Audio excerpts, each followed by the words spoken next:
자, 말씀 보겠습니다. 22절에 그 후에 예수께서 제자들과 유대 땅으로 가서 거기 함께 유하시며 세례를 베푸시더라. 이 예수님께서 유월절 절기에 사실은 예루살렘에 올라가셨지 않습니까?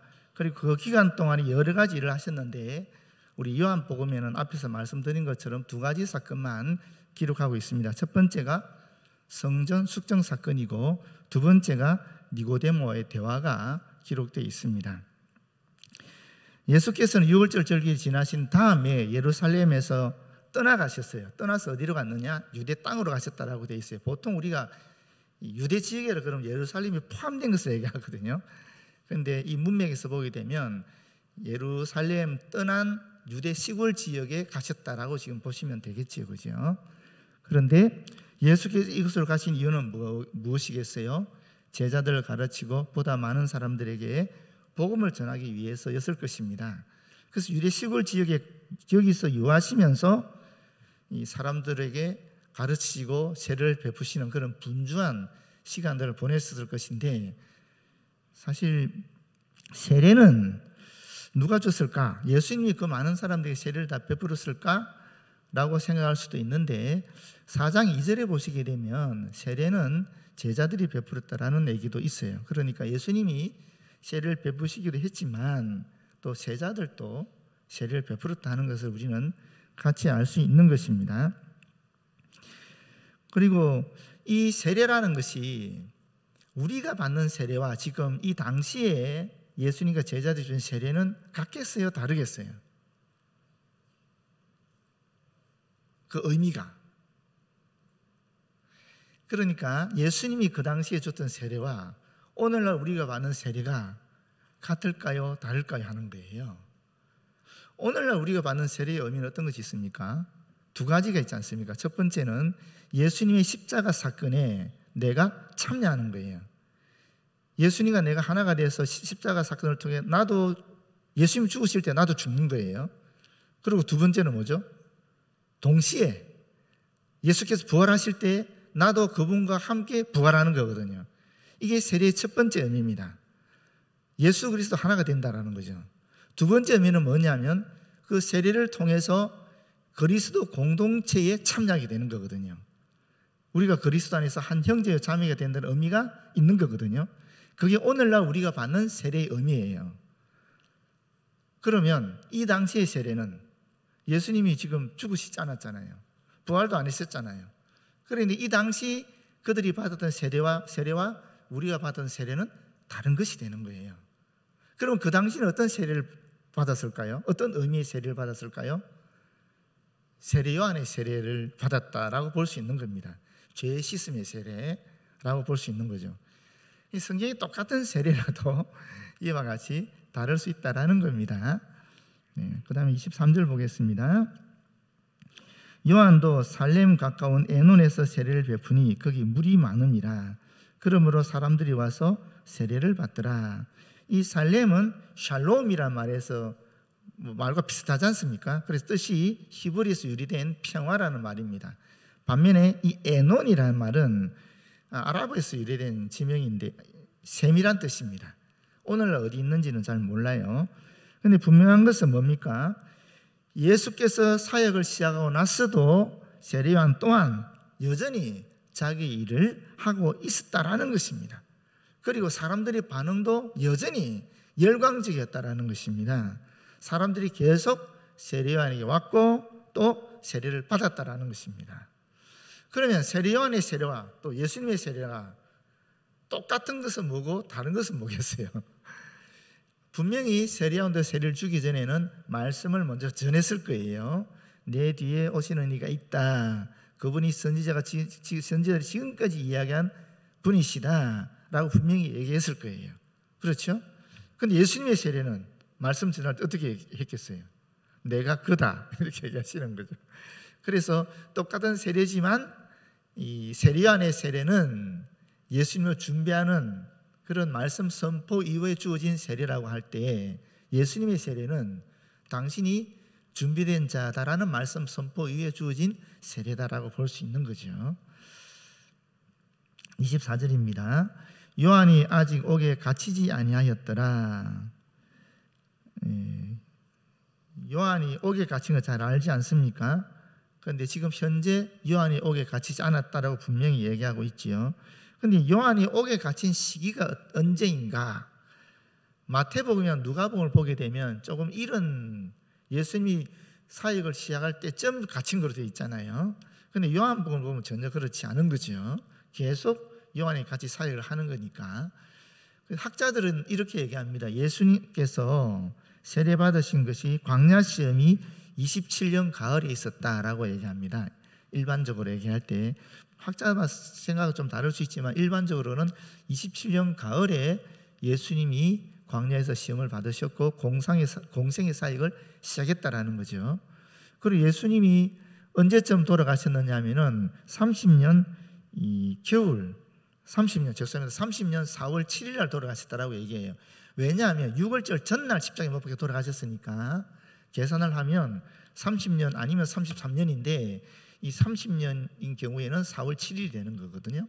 33년이 되면 4월 15일인가 그렇게 되는데 하여튼 이 날짜들이 어떻게 나오느냐면 예수님이 BC 4년에 태어났을 것인가 BC 6년경에 태어났을 것인가에 따라서 좀 혼동이 있습니다만은 일반적으로 얘기할 때는 예수님이 BC 4년에 태어나셨고 27년 가을에 공생의 사역을 시작하셨고 30년 4월 7일 날 돌아가셨을 것이다 라고 여겨져요. 그러면 세례 요한은 언제 돌아가셨을까요? 세례 요한의 죽음, 세례 요한은 29년 겨울입니다. 그렇다면은 예수님의 사역과 세례 요한의 사역이 그 2년 동안 겹치는 거예요. 엄밀하게 따지면 예수님의 공생의 사역이 약 3년에서 3년 반 정도 있다라고 얘기하는데 요한복음의 기록에 의하면은 2년 가까운 시절을 예수님이 사역하시는데 동시에 세례 요한도 계속해서 이 세례를 베푸는 제시즘의 사역을 했다라는 얘기예요. 약간 우리가 생각하는 것과 좀 다르죠, 그죠? 그런데 요한복음의 기록은 그렇습니다. 여기 사실 요한의 세례 요한의 참 어떻게 생각하면 위대한 면이 있다라고 볼 수 있어요. 왜 그렇습니까? 세례 요한은 자신의 일을 계속 꾸준히 여전히 하나님이 주신 사명 따라 했다라는 겁니다. 여전히. 뒤에 더 구체적으로 나오니까 그때 또 말씀드리도록 하겠습니다. 죄송합니다. 이에 요한의 제자 중에서 한 유대인과 더불어 정결 예식에 대하여 변론이 되었더니, 이 말이 재밌죠. 요한의 제자 중에 한 사람과 이름이 밝혀지지 않은 유대인 한 사람이 이 정결 예식에 대한 논쟁이 있었다라는 거예요. 원래 정결 예식이라는 것은 유대인들에게 있어서는 일상생활 가운데서 이 자신의 몸이라든지 또는 기구들을 깨끗하게 하는 그런 의식이거든요. 근데 이게 그런 걸 가지고 지금 얘기한 것 같지는 않잖아요. 왜냐하면 지금 위에서 나오는 문맥적으로 보시게 되면 계속 무슨 얘기하고 있는 겁니까? 세례에 대한 얘기를 하고 있잖아요. 그렇기 때문에 이 정결 예식은 구체적으로 세례에 대한 이야기다라는 것을 우리는 알 수 있는 겁니다. 동시에 여기에서 변론이라는 말이 있는데 이 변론이라는 말은 감정이 섞인 격렬한 논쟁을 얘기하는 겁니다. 그러니까 세례 요한과 유대인 어떤 사람과 세례에 대해서 논쟁이 일어났다라는 거예요. 심각한 논쟁이 일어났다는 거예요. 그럼 그 내용은 뭐겠어요? 문맥을 보시면 지금 세례가 두 분의 세례가 나오잖아요. 한 분은 세례 요한, 한 분은 예수님의 세례에 대한 얘기가 나오잖아요. 그럼 이 격렬한 논쟁의 주제는 뭐겠습니까? 어떤 분의 세례가 더 아시겠죠? 무슨 말인지. 뭐 효과가 있다든지 또는 뭐 능력이 있다든지 뭐 이런 논쟁이 일어났다라는 거예요. 그래서 26절에 보게 되면 그 논쟁의 결과 그들이 요한에게 가서 이르되 랍비여 선생님과 함께 요단강 저편에 있더니 곧 선생님이 증언하시더니가 세례를 베풀매 사람이 다 그에게로 가더이다. 이게 논쟁의 결과입니다. 이 한 유대인과 세례에 대해서 논쟁하고 난 다음에 이 제자가 와서 지금 세례 요한에게 죄송합니다. 우리 세상 말로 하면 꼰질른 거예요. 그렇지 않습니까? 꼰질른 거잖아요. 여기 랍비야 하는 말은 우리 앞에서 계속 나왔죠.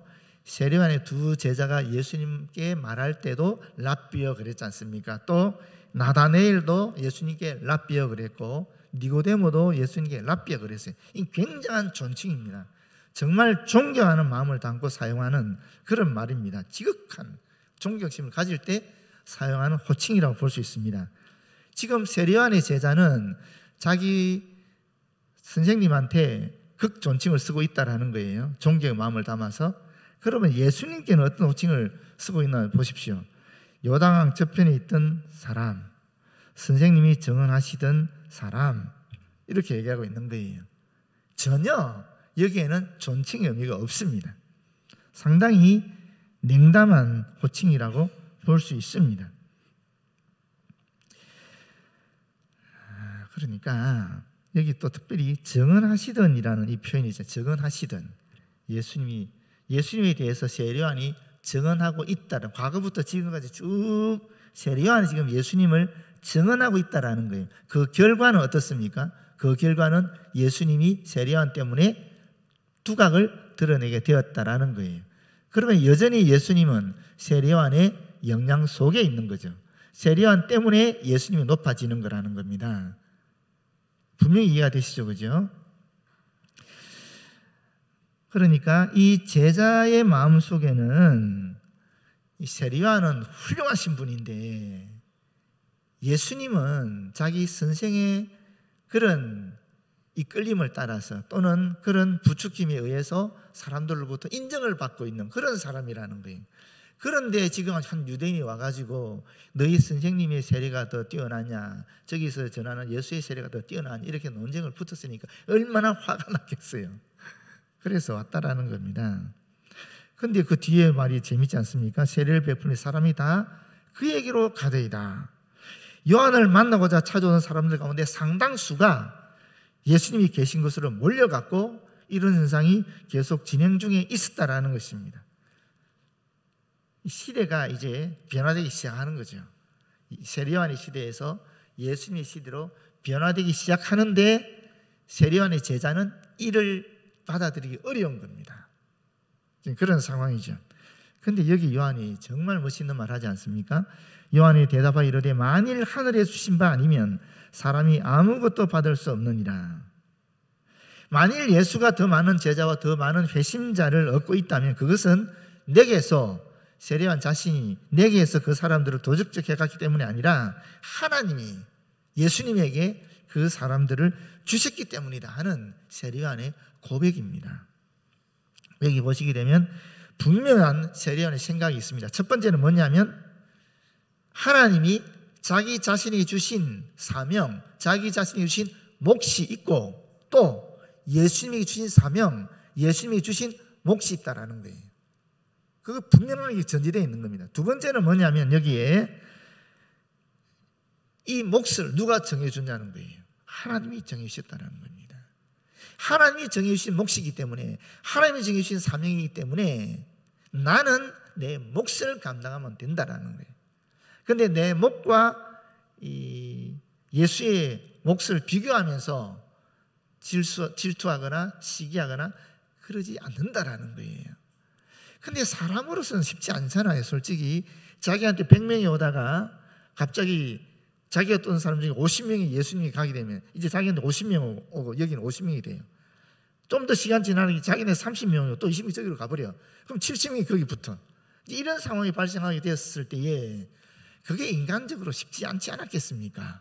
솔직히 안 그렇습니까? 그런데 이런 고백을 하고 있는 겁니다. 철저하게 요한은 사명을 또렷하게 알고 있는 거죠. 사명이라는 것이 여러분 하나님 주신 거잖아요. 그런데 여기는 경계가 있어요. 하나님 주신 사명은 경계가 있습니다. 모든 것을 다 할 수가 없어요. 하나님께 주신 사명이라는 것은 그렇지 않습니까? 모든 것을 다 하고 어떻게 하나님 주신 일까지 다 할 수 있겠어요? 그건 불가능하거든요. 그렇기 때문에 자신의 사명을 또렷이 알게 되면 그 사명을 따라 살아가게 돼 있고 비교하지 않게 돼 있다는 것입니다. 나는 내 사명 감당하면 되는 것이고 또 다른 사람은 다른 사람 사명 감당하면 되는 것이기 때문에 중요한 것은 서로 비교하는 것이 아니라 내가 받은 사명이 무엇인가, 그것을 주님의 음성을 듣고 확실히 깨닫고, 그리고 남들은 뭐라 하든 나는 그 사명 따라 살아가면 되는 겁니다. 그러면 내 사명 또 내가 생각하는 그 사람의 사명이 같이 합해져서 이 땅에 하나님 나라의 구원을 이루어 나가는 겁니다. 하나님 나라의 사역이 이루어 나가는 것입니다. 우리가 잘하는 것이 있고요, 또 다른 교회들이 잘하는 것이 있습니다. 분명히 달라요. 그런데 서로 비교하면 골치 아파져요. 서로 우리가 잘하는 것을 더 잘하도록 애를 써야 되고, 우리에게 부족한 것은 배워야 되겠지요. 그렇다고 비교하거나 그렇다고 질투하거나 그건 말이 안 되는 겁니다, 하나님 안에서는. 그런데 사도 세례 요한이 그 모습을 우리에게 분명하게 보여주고 있는 것입니다. 그러면서 뭐라 그럽니까? 내가 말한 바 나는 그리스도가 아니요 그의 앞에 보내심을 받은 자라고 한 것을 증언할 자는 너희니라. 너희 자신들이 나에 관한 증인이 되어야 한다, 이 말을 하고 있는 것입니다. 실제로 1장 20절에 세례 요한이 그렇게 얘기했지 않습니까? 요한이 드러내어 말하고 숨기지 아니하니 드러내야 하는 말이 나는 그리스도가 아니라, 이렇게 얘기했잖아요. 내 뒤에 오시는 이가 있다, 분명히 얘기했지 않습니까? 그것을 그 제자들이 들었단 말이에요. 그렇기 때문에 너희들이 내 말을 증거할 증인들이다, 오히려 예수 그리스도를 증거해야 된다, 이 얘기를 하고 있는 겁니다. 그럼에도 불구하고 아마도 제자들은 그러지 않았던 것 같아요. 왜냐하면 사도행전 13장 25절 26절에 보면 요한이 그 달려갈 길을 마칠 때 말하되 너희가 나를 누구로 생각하느냐, 나는 그리스도가 아니라 내 뒤에 오시는 이가 있으니 나는 그 발이 신발끈을 풀기도 감당하지 못하리라 하였으니, 형제들아, 아브라함의 후손과 너희 중 하나님을 경외하는 사람들아, 이 구원의 말씀을 우리에게 보내셨거든. 이런 말씀 보면 여기 형제들아, 아브라함의 후손아, 이 사람들이 바로 세례 요한의 세례만을 받고 있는 사람들이에요. 세례 요한의 영향권에 있는 사람들이, 여전히 세례 요한의 영향권 속에 있는 사람들이 많았다라는 것입니다. 여전히 제자들이 자신들의, 어떻게 생각하면 오늘 우리식으로 말을 하면 자기들의 기득권을 놓치지 않았다라고 볼 수 있는 거죠. 세례 요한의 영향권 안에서 제자들이 자신들의 기득권을 놓치지 않고 계속 죄 씻음의 세례만, 세례 요한을 이야기하면서 베풀었다라고 볼 수 있는 겁니다. 근데 사실 이런 실수를 우리가 종종 할 수 있어요. 정말 많이 할 수 있죠. 그러면 세례 요한의 영향력이 이만큼 대단했다, 사람들의 내리에 세례 요한의 인상이 그만큼 깊이 각인되어 있었다라고도 볼 수 있는 겁니다. 죽은 이후에도 그 영향력이 계속 지속되었다라고 얘기하니까 대단한 사람이죠. 그러면서 29절에 세례 요한 다시 또 이렇게 얘기합니다. 신부를 취하는 자는 신랑이나 서서 신랑의 음성을 듣는 친구가 크게 기뻐하나니 나는 이러한 기쁨으로 충만하였노라. 세례 요한은 예수님을 신랑으로, 그리고 자신은 신랑의 친구로, 그 다음에 그리스도를 믿는 사람들을 신부로 이야기하고 있습니다. 사실 결혼식 주인공은 신랑과 신부잖아요. 그렇지 않습니까? 제가 결혼식 주례를 하게 되면 제가 갖고 있는 원칙이 있습니다. 그건 뭐냐면 신랑 신부가 주인공이니까 신랑 신부가 원하는 대로 다 해라. 나는 주님의 말씀을 간단하게 전하면 된다. 사실 아시다시피 여러분, 결혼식 주례 기억납니까? 저도 기억이 안 나거든요. 이성희 목사님이 결혼식 주례 한 20분 하셨는데 솔직히 기억이 안 나요. 그러니까 이게 그때는 기억이 잘 안 나는 게 정상이기 때문에 핵심적으로 딱 얘기 안 하면은 이게 기억이 안 돼요. 정말로 짧지만 핵심적으로. 그런데 여기 정말 귀한 말씀이 있는 거죠. 세례 요한이 어떻게 주님의 사역을 행했는지를 분명히 나타내주고 있는 거예요. 자기는 친구라는 거예요. 사실 신랑이 신부를 맞이하는 거잖아요. 그 신랑에게 신부를 연결해주는 역할을 자기는 한다라는 겁니다. 그게 대단한 거 아닙니까? 이 세례 요한의 역할이 우리의 역할이죠. 그렇지 않습니까? 믿지 않는 자들에게 예수 그리스도를 연결해주는 그 역할, 신랑에게 신부를 연결해주는 세례의 그 역할이 바로 저와 여러분의 역할이라고 할 수 있습니다. 오늘 전도부 모임이 있었는데 그때 그런 말씀을 전했어요. 제가 코로나에서 배운 것 중에 하나가 전도가 무엇인가 하는 것인데, 우리는 전도라는 것이 메시지를 전하는 거라고 얘기하지 않습니까? 맞죠? 드리는 말이 아니에요. 맞습니다. 예수께서 그리스도이심을 선언하고 선포하기도 하고 또 설득시키기도 하고 그 메시지를 전하는 거예요. 그런데 코로나에서 전도하시는 분이 이런 얘기를 하더라고요. 사실은 전도는 메시지가 아닙니다. 소개하는 것입니다. 그러는 거예요. 누구를? 예수 그리스도를. 그런데 그 예수 그리스도 누구냐? 친구라는 거예요. 자기 친구라는 거예요. 친밀한 친구라는 거예요. 친한 친구면은 이야기거리가 많잖아요. 확신이 있잖아요. 오랫동안 사귀어 왔으니까 확신이 있잖아요. 그 친밀한 친구를 소개하는 것이 전도라는 거예요. 우리가 메시지를 전해야 된다 그러면 부담스럽잖아요. 그러나 내 친구를 전한다 그러면 부담이 안 되는 거죠. 그렇지 않습니까? 메시지를 선포하는 것이 맞지만은, 그러나 그 본질적인 것은 그 이전에 사실은 친구 대신 나와 함께 하시는, 나와 가장 친한 그분을 소개하는 것이 전도다라는 이야기를 하는데, 정말 그런 것 같아요. 지금 세례 요한이 그런 자세로 예수님을 소개하는 역할로 자신의 사명을 인식하고 있다는 거예요. 인식했을 뿐만 아니라 그 사명 따라 살았다라는 것입니다.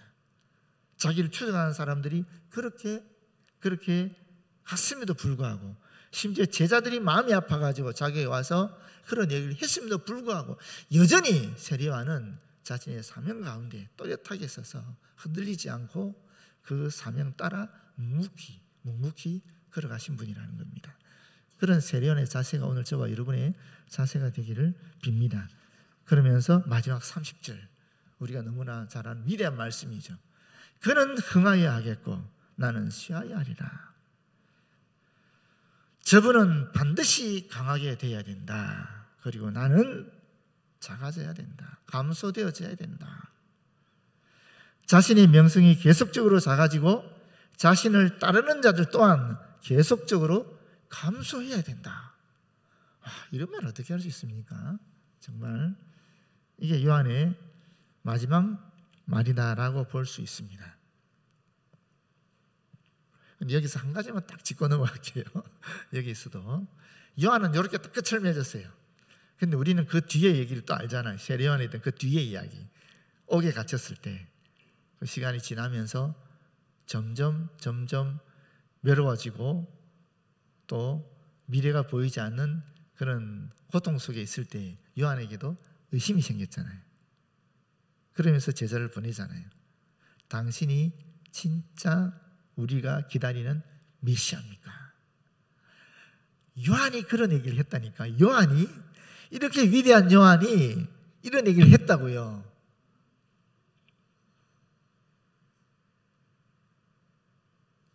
여러분, 아무리 위대한 사람이라도 의심할 수 있습니다. 여러분, 우리가 살다 보면 우리도 의심할 수 있어요. 지금 의심 안 하시는 분들 많을 수 있습니다만은, 내가 외로워지고 정말 미래가 안 보이고 도움의 손길도 없고 절망 가운데 빠질 때, 낙심하게 될 때 우리한테도 의심이 생길 수가 있어요. 그럴 때 어떻게 해야 되겠어요? 그것도 저는 요한이 가르쳤다고 생각해요. 요한이 누구한테 물어봤습니까? 예수님께 물어봤잖아요. 그렇지 않습니까? 그런 의심이 생길 때 죄책감에 빠지지 마시고 예수님께 물어보세요.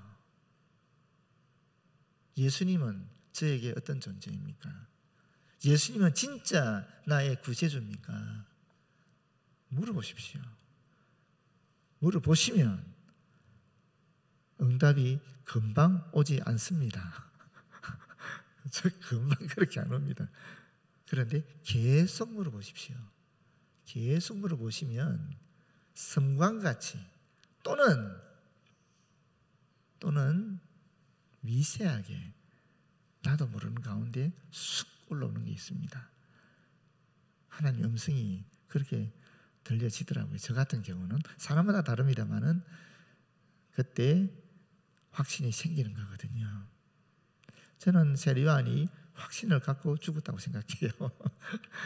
여러분 혹시 의심이 생기더라도 너무 자기를 그렇게 책망하지 마시고 주님께 물어보십시오. 반드시 응답할 줄로 믿습니다. 네, 이런 세례요한의 삶의 자세가 저와 여러분의 삶의 자세가 되었으면 참 좋겠습니다. 네, 기도하겠습니다. 아버지 하나님 고맙고 감사합니다. 세례요한은 자신의 한계를 정확하게 알았습니다. 자신의 사명을 분명히 알았습니다. 그리고 그 사명 따라 일생을 살았고 마지막 흔들림 속에서도 다시 주님을 바라보며 나아갔습니다. 그는 흥하여 가겠고 나는 쉬어야 하리라. 이것이 우리의 신앙의 자세가 되도록 도와주시고 언제나 어디서나 누구를 만나 무슨 일을 하든지 그저 주님을 높이고 우리가 낮아지는 우리 모두 되어지도록 인도하여 주시옵소서. 예수님 이름으로 기도드립니다. 아멘.